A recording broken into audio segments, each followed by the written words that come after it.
Let's jump into our next game, and it's going to be this one right here. It's going to be the Thunder at the Cavs, and the Thunder coming here and 1-0. The Cavs are 1-0.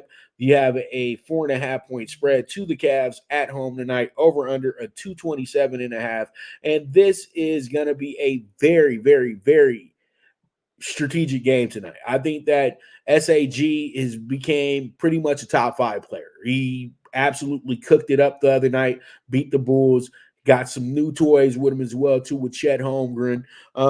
So there's a lot of things that you say to yourself, OKC's building something special here, and they don't have to let the whole world know about it. Just keep building what we built, and that's something of beauty right now, in my opinion. And I think that they got a lot of good things going on with this team, and they will be a team that's probably going to wind up being in the top 6 of the Western Conference this year, or at least in the playoff mix, to where they are going to be in a play-in situation. But this could be a team that could loom the danger to be one of these in-season tournament finalist. You know what I mean?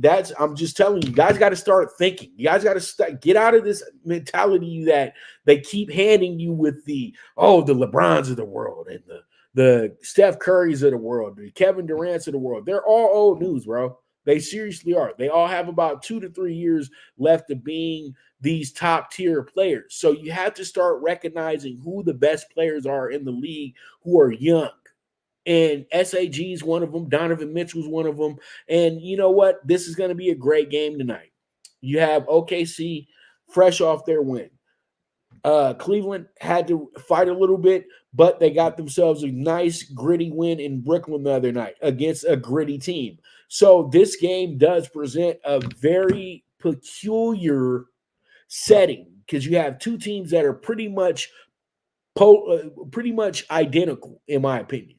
They're young, they got a lot of good talent, and they both play heady, steady defense, and they both play high-end offense. So I feel like tonight this game winds up going over because I feel like the scores are gonna be out. SAG and Donnie are gonna put on a show for this crowd in Cleveland, and they're gonna be the talk of the night on Sports Center. I promise you that this is gonna be one of those games right here. And I feel like Chet Holmgren, if you play his over point total tonight, I think you're going to hit that tonight. I think he's up for 20 points tonight, to be honest with you. And Evan Mobley should have a good game tonight with blocks and rebounds as well, too. So that's something that you guys can look at as well, too, in your prop department. But there's a lot of good things going on both sides here, and both these teams are trying to come of age. But they have two guys that are absolute all-stars right now, and then they got guys behind them that can be all-stars. So that's what makes this game very exciting, because both these teams are really good at what they do best. So with that, we move forward. Let's go ahead and jump into our next game, which is going to be this one right here, which is going to be the Rockets and the Spurs. This is a Southwest rivalry game, but good old Texas two-step game, Mountain